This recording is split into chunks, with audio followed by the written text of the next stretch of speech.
Ini judulnya Engkau Sekuntum di Telaga Sukmaku.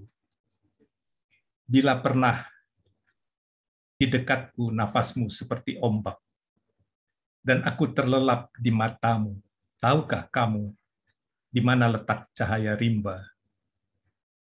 Bila pernah perasaan kita sebulat rembulan, tak lelah senandungmu di basah hujanku, mampukah kamu sembunyikan rindu? Bila pernah rindu tak jua mau pergi, seolah ombak kehilangan pantai, masih hinggapkah aku di mimpimu? Bila pernah berdua di padang rerumputan saat kutiup bulu matamu, serasa kita terbang di awan, mekar bunga di bibirmu, tahukah sedalam apa lautku? Bila pernah bersamamu, semua seperti surga, masihkah kamu ragu?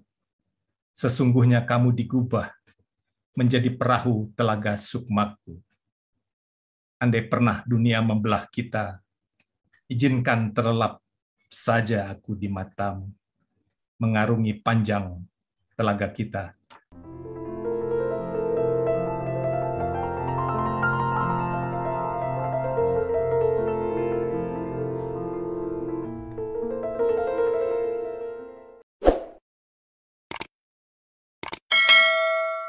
Kamu bilang hidup ini brengsek, aku bilang biarin.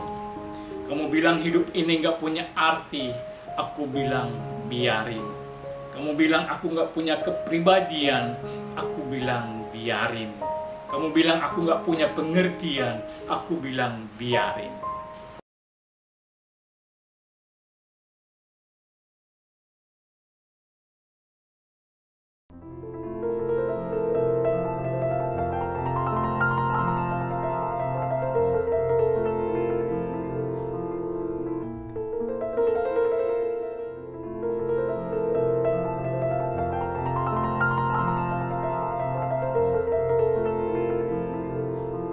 Assalamualaikum warahmatullahi wabarakatuh.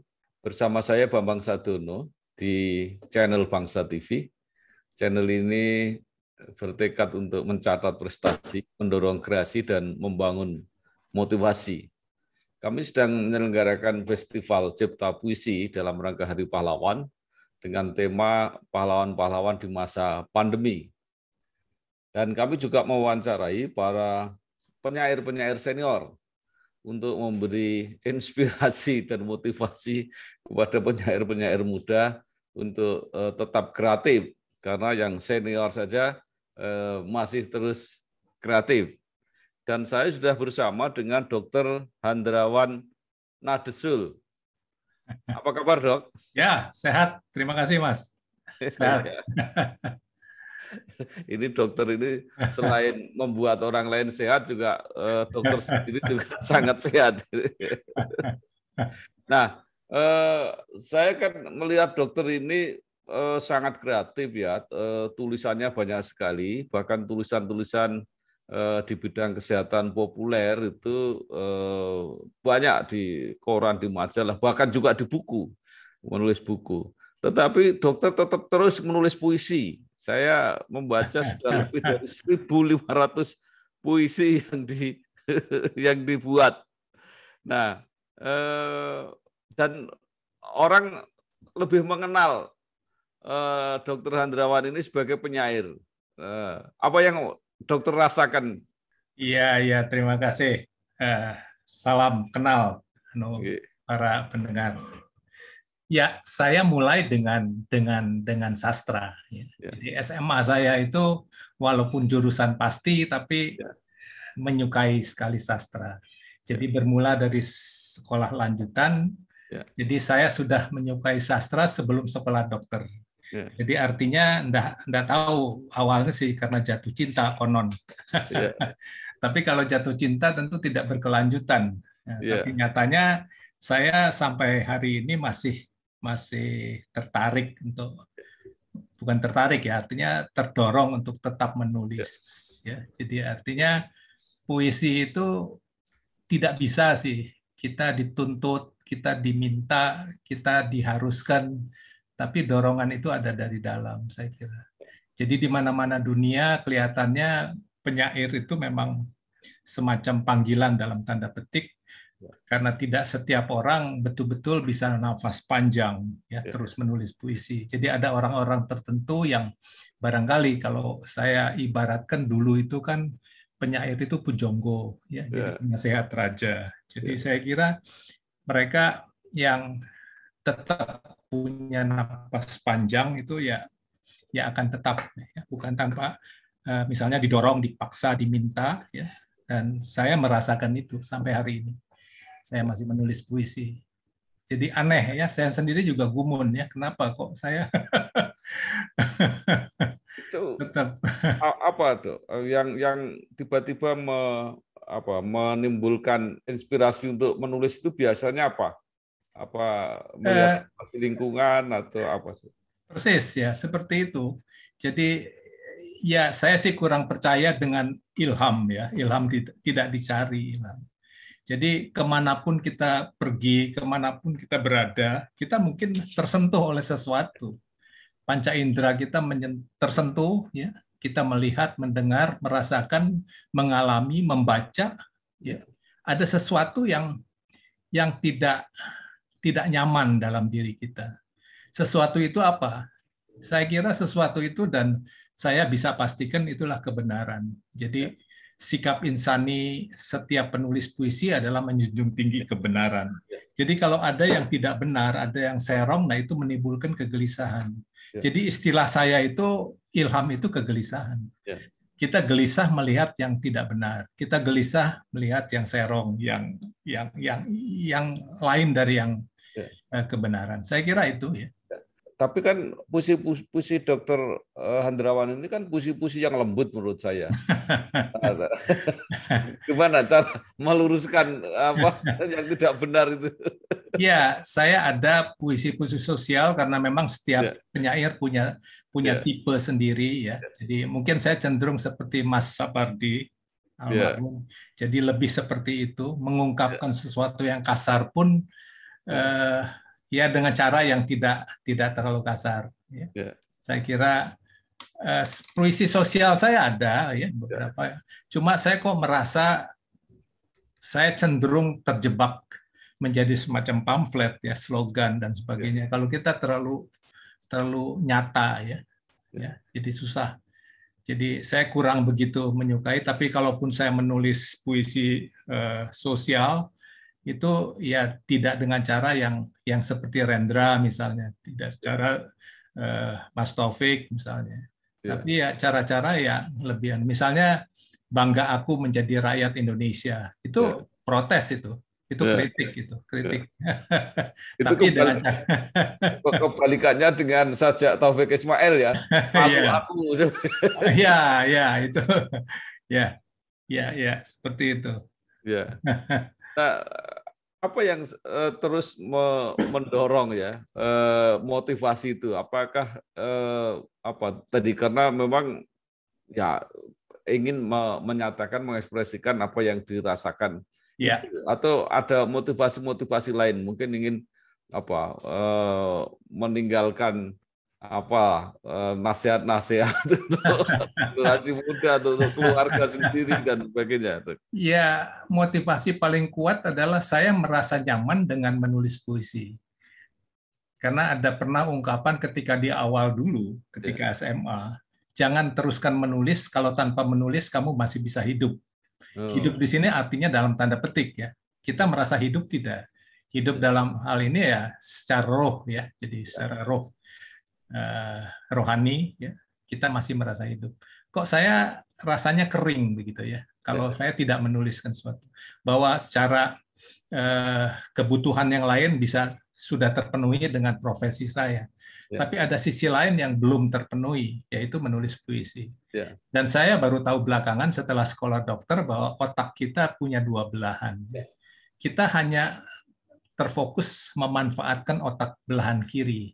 Itu analitis, itu akal sehat, ya, itu logika. Tapi otak kanan ya tidak. Nah, otak kanan ini yang berkesenian barangkali ya. Jadi supaya menjadi insan yang lengkap, saya kira keduanya kita manfaatkan.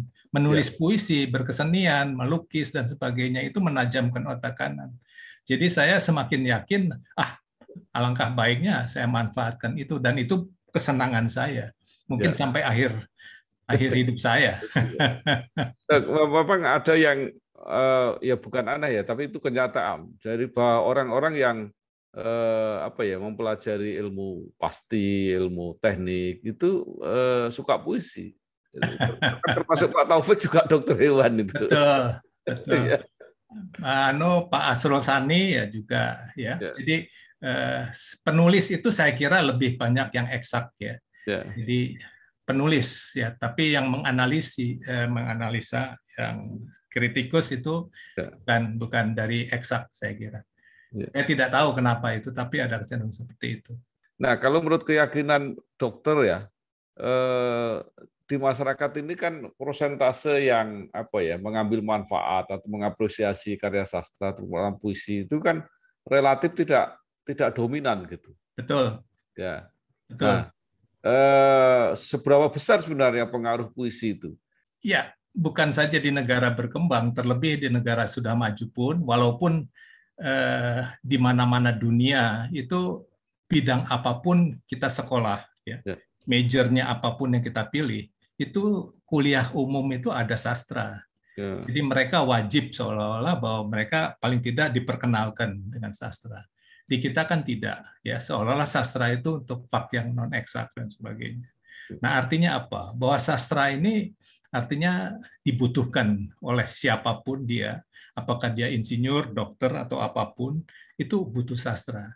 Dan saya mengamati dalam hidup, ya, bahwa kalau orang punya apresiasi, jangan mencipta lah, dia punya apresiasi, itu berbeda kalau dia cara berpidato. Jadi isi pidatonya itu lebih ada bunganya. Kalau dia pemuka agama atau apapun, pendeta, romo, itu ada bunga-bunganya, tidak kering. Itu bedanya. Itu manfaat yang paling praktis. Tapi seperti saya membaca, saya tidak sekolah sastra, bahwa sastra itu walaupun tidak mengubah dunia, tapi banyak presiden kepemimpinan dunia yang punya apresiasi, bahkan dia penyair. Jadi artinya kepemimpinan pejabat yang elitis, politik yang beradab, politikus yang beradab, saya kira perlu sastra. Ya. Nah, jadi di situ peran sastra begitu besar, bukan saja untuk individu, tapi untuk bangsa dan negara. Jadi bangsa yang lebih halus budinya, bangsa yang lebih beradab, itu saya kira harus punya apresiasi yang besar terhadap sastra. Itu mungkin Bung Karno itu kalau ditulis gitu juga pidatonya itu juga sastra loh. Persis. Ketika dia mengatakan beri aku 10 pemuda akan saya guncang dunia, itu kan ya ungkapan, ya tidak semua orang ungkapkan begitu. Jadi karena punya rasa ya, punya rasa bahasa. Itu kalau di Inggris itu ya katanya ya tulisan-tulisan Shakespeare itu kan diajarkan di sekolah-sekolah gitu ya. Oh iya, ya. Dan di Indonesia ya terutama di Jawa itu bahkan ibu-ibu yang nggak sekolah pun itu hafal itu nyanyian puisi-puisi lama berbahasa Jawa yang dari Rogo Warsito dari Jawa itu. Nah, kalau dibandingkan dengan itu, bagaimana keadaan kita sekarang?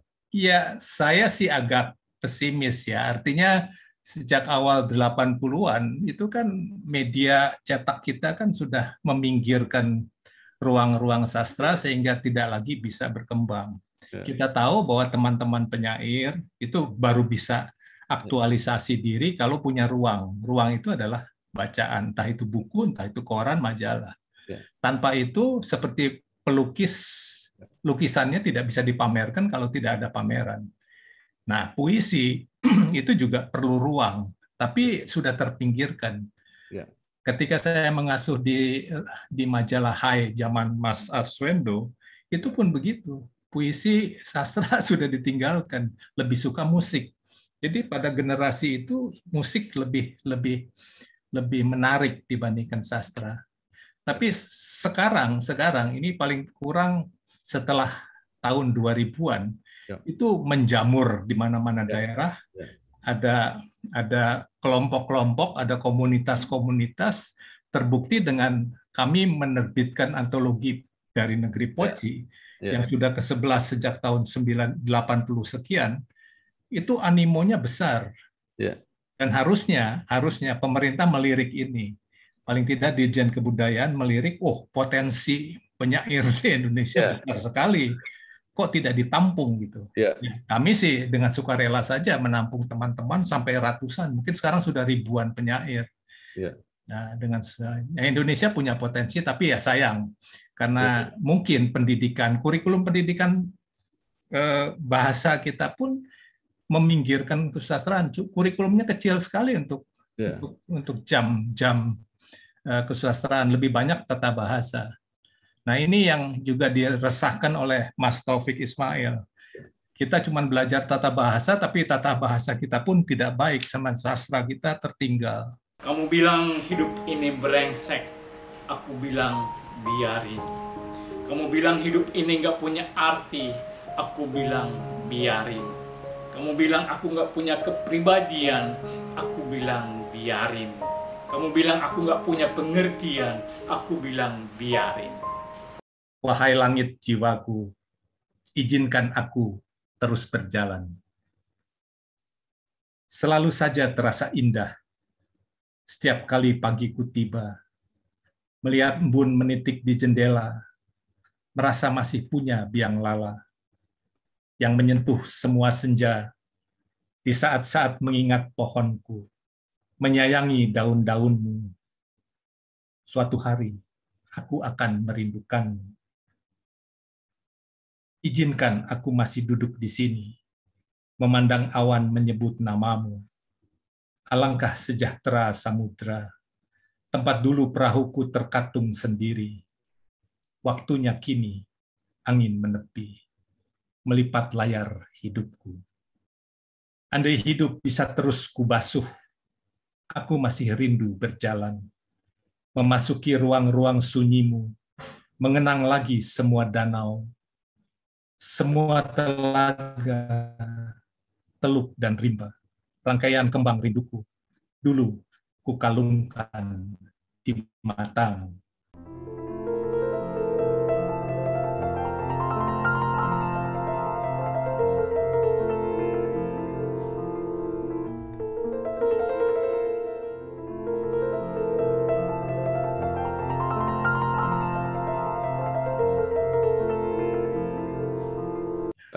Dok, sekarang kan ada media baru, media virtual ini kelihatannya juga memberi tempat pada siapa saja sekarang. Betul, ya. Maka ada kelompok Facebook ya. Jadi komunitas Facebook. Saya kira ya itu satu solusi ya. Jadi mereka bisa aktualisasi, menampilkan karyanya di Facebook ya, di akun-akun mereka. Itu tidak jelek ya. Jadi artinya malah saya menemukan banyak penulis-penulis muda yang berbakat di media sosial. Nah, nanti ke depan kira-kira seperti apa ya, Dok? Mungkin tidak lagi ada antologi-antologi atau buku-buku baca puisi, tapi mungkin hanya semacam daftar gitu ya, link-link gitu yang dikirimkan ini, bahwa ini ada link kumpulan saya gitu, misalnya apa gitu ya? Bisa jadi arahnya ke sana. Tapi seperti juga halnya nasib koran, media cetak yang hard copy itu masih tetap orang butuhkan. Karena beda kenikmatannya ketika membaca dipegang begitu dengan hanya virtual saja, beda. Saya kira puisi masih dibutuhkan hard copy ya untuk. Kalau koran itu jangan-jangan nostalgia itu, jadi hanya generasi kita aja yang masih merasa perlu hard copy, tapi yang muda-muda itu sekarang kelihatannya saya langganan koran di rumah itu nggak ada yang baca itu kecuali saya. Itulah. Tapi kalau saya amati ini sahabat Kurniawan Junedi dengan Adri itu bikin satu buku-buku antologi yang tematis ya. Jadi ayahku jagoanku, ibuku surgaku ya. Jadi guruku teladanku dan sebagainya. Itu ternyata juga menarik animo besar sekali. Dan satu tema itu bisa 4-5 buku. Artinya kan dari A sampai Z, nama-nama itu ratusan. Jadi artinya mereka pengen hadir ya. Mereka menulis di Facebook, di Instagram, tapi kok kalau ada wujudnya buku, mereka tertarik untuk mengirim dan mereka membeli, bukannya cuma-cuma, mereka membeli. Itu kan ada juga komunitas-komunitas yang puisi anti korupsi ada kemudian ada yang keliling ke beberapa negara ASEAN untuk baca puisi dan sebagainya. Jadi sebenarnya ya cukup bergairah juga gitu. Ya, lebih dari cukup, Mas Bambang. Jadi saya sih agak optimis karena memang potensi generasi milenial ini besar sekali terhadap sastra di luar dugaan saya. Dibandingkan zaman kita dulu tahun 80-an tidak sebanyak ini. Sekarang sedemikian banyak karena memang kemudahan dari adanya virtual media sosial, mereka bisa aktualisasi dan dilanjutkan dengan tradisi bahwa itu harus dalam bentuk wujud buku supaya tampil itu buku. Mereka bangganya luar biasa. Jadi, yang belum pernah namanya tercantum di media massa, dengan hadirnya buku mereka beli beberapa untuk dibagi-bagikan. Saya kira ini menyehatkan. Ini menyehatkan. Iya. Jadi zaman dulu kalau mau masuk di koran gitu, waduh susahnya bukan main gitu. Betul. Anak-anak muda. Nah, Dok, kan puisi ini juga bisa menjadi tanda ya. Tanda sebuah zaman. Kan kita melihat puisi-puisi Chairil Anwar ya, yang bercerita tentang perjuangan. Puisi-puisi Taufik Ismail menjadi simbol perjuangan 66. Nah, kemudian generasi-generasi selanjutnya ada Rendra, Potret Pembangunan dan sebagainya gitu. Nah ini apakah seperti masa pandemi yang begini kalau menurut saya sih mencekam, begini menyibukkan, meresahkan begitu banyak orang, tidak akan menjadi sumber yang tidak ada habis-habisnya untuk puisi Indonesia. Iya, pandemi itu satu kegelisahan seperti saya sampaikan bahwa dia juga ilham. Jadi kita gelisah melihat fakta kok sedemikian hebatnya merongrong kehidupan kita. Jadi sekali lagi penyair itu lebih punya kepekaan untuk melihat, merasakan apa yang terjadi dari fakta keseharian. Dan puisi sendiri adalah kehidupan kita sendiri. Jadi warna kehidupan generasi XYZ generasi setelah tahun 90-an, yaitu warna puisi. Jadinya macam-macam, salah satunya adalah pandemi. Yang lainnya tentu mereka kritis sekali, yang muda-muda itu punya pikiran yang jernih, yang sangat futuristik, itu mungkin tema-tema yang kita tidak boleh mengekang, itu akan berkembang. Dr. Hendrawan tadi sudah mengatakan bahwa lebih cenderung menulis puisi seperti Sapardi. Tapi kan semua penyair itu punya selera, punya kecenderungan yang berbeda-beda. Tapi kan semuanya bisa kita nikmati. Kalau menurut dokter, bagaimana kriteria minimal puisi yang baik? Ya, saya sih melihat pada akhirnya saya menyimpulkan bahwa puisi yang indah itu kalau dia punya makna yang indah, selain cara mengungkapkan dengan kata-kata dan kalimat yang indah. Jadi ada dua komponen besar, dia harus punya makna. Dan makna itu indah. Itu makanya tidak setiap apa saja layak untuk dijadikan puisi. Jadi misalnya kita cuma sekedar ada rasa yang enteng yang cocoknya untuk prosa, itu tidak layak untuk jadi puisi. Jadi harus ada satu yang besar, entah itu filsafat, entah itu kejadian, entah itu fakta yang besar. Pandemi itu satu masalah besar, bukan masalah kecil. Misalnya orang digigit nyamuk itu bukan makna itu, Jadi lebih dari itu. Dan cara mengungkapkannya pun berbeda dengan prosa. Puisi itu buang ranting, ambil dahan. Nah, ini kesulitan sampai sekarang juga saya mengalami kesulitan bagaimana memetik makna yang betul-betul layak untuk puisi. Kedua, bagaimana cara mengungkapkannya, buang ranting, ambil dahan. Nah, ini harus latihan. Ini susahnya begitu. Nah, mungkin terakhir sebelum dokter nanti mungkin mau membaca puisi, apa pesan dokter yang sudah begitu lama menjalani kegiatan puisi kepada para penulis-penulis baru, yang mereka juga punya tadi nafas yang panjang tadi seperti apa? Ya, saya kira yang saya alami sih kita harus lebih banyak membaca. Dengan banyak membaca, kita juga terus melatih. Sampai sekarang kok rasanya saya juga masih terus harus belajar. Ya. Jadi selalu menjadi murid, ya, karena memang tidak akan selesai. Saya terus memperbaiki dan saya mengalami kesulitan. Tidak setiap saat saya bisa menulis, walaupun ada permintaan tematik ya, misalnya menulis puisi pahlawan. Ya. Itu buat saya kesukaran sekali, sukar ya. Karena apa? Saya harus betul-betul menyelami pahlawan kita zaman sekarang itu apa. Dan mana yang pantas kita ungkapkan gitu. Kan tidak sekedar kata-kata ya, pahlawan itu jiwanya api membara, semangatnya apa, bukan begitu, tapi maknanya itu. Nah, memetik makna ini yang sukar. Nah, untuk itu kita harus banyak membaca, saya kira. Membaca apa saja, politik, sosial, ya, masalah religius, semua dibaca. Nah, itu yang menajamkan kemampuan kita menemukan makna yang cocok untuk sebuah puisi, sehingga puisi ini punya roh ya. Jadi maaf, kecenderungan adik-adik yang masih muda pemula itu dia hanya bermain kata. Kata-katanya itu bermain bolak-balik begitu, tapi maknanya tidak ya. Indah di kata tapi di makna tidak. Nah, ini belum lengkap sebagai puisi yang indah. Nah, ada kalanya malah makna didukung dengan kata yang sederhana itu malah indah. Jadi bukan terbalik ya. Jadi kita mendahulukan kata-kata yang indah, bersajak, metafor, dan sebagainya. Tapi maknanya ringan, maknanya kecil, kurus begitu. Bagus sekali saya kira ini. Jadi, ternyata di situ rahasianya. Tidak sekedar kata-katanya itu apa ya, dicari yang langka, yang itu pakai, yang seperti gitu. itu.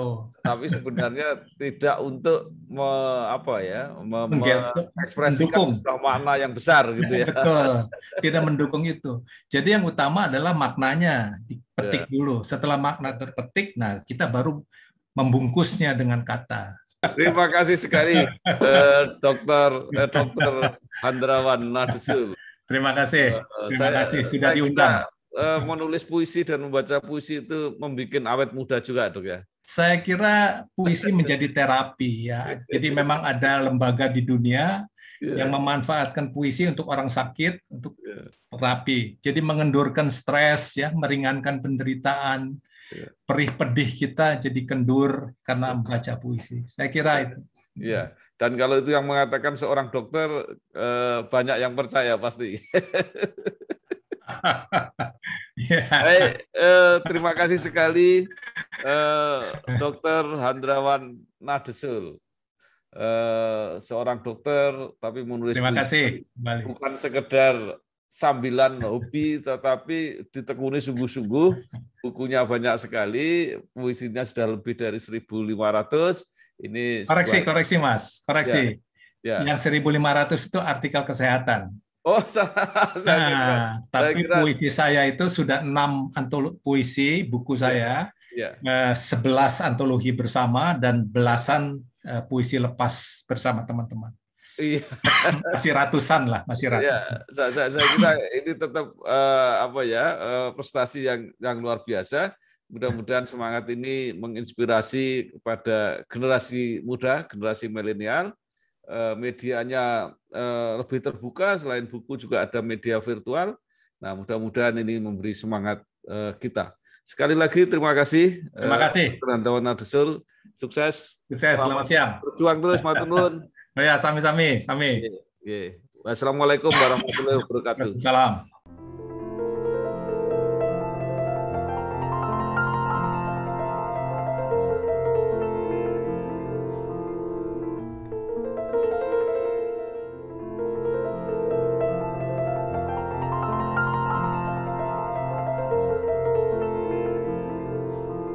Manakala selesai sudah musim ranggasku, pagi yang selalu kurindu kini hening sekali. Daun-daun tak lagi bernyanyi, tak serumpun angin mengutus rasa hatiku. Semua terasa kelam, sepi bertukar rupa, sunyi menyembunyikan wangi yang pernah kutenun sepanjang hidupku mengembun di pipi. Tertegun hidupku menyaksikan layang-layangku meninggalkan langit, mematahkan rantingku, menghentikan waktu yang pernah memberi api tungku perburuanku. Ku mengerti ini rahasia waktu, gugur daun penghabisan musimku yang tak pernah ingin aku terka. Di balik kemegahan rasa, waktu begitu rapuh, menghapus semua yang kita peram, menyisakan hanya syair-syair mawarku untukmu. Waktunya kembali seperti luka sukmaku dulu terlunta. Masih kuat ku ingat kilau hidupku, mutiara di sekerat umurku, yang kusulam menjadi mawar, menjelma ribuan kunang-kunang, menerbangkan syair-syair yang mengirimkan syukur dan bertelutku. Menyaksikan sendiri di ruang tunggu umurku, kutinggalkan satu-satunya musim, sepiring keindahan yang pernah hidupku berikan. Menjelang rumah pelangiku nanti, ku ingin kamu toleh sebentar pohon ranggasku. Barangkali mampu menyelamatkan semua keindahan yang kutanam. Sekadar masih merasakan ada bekasku di semua kertas yang kutinggalkan. Kamu bilang hidup ini brengsek, aku bilang biarin.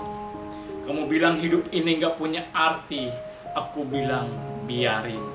Kamu bilang aku nggak punya kepribadian, aku bilang biarin. Kamu bilang aku nggak punya pengertian, aku bilang biarin.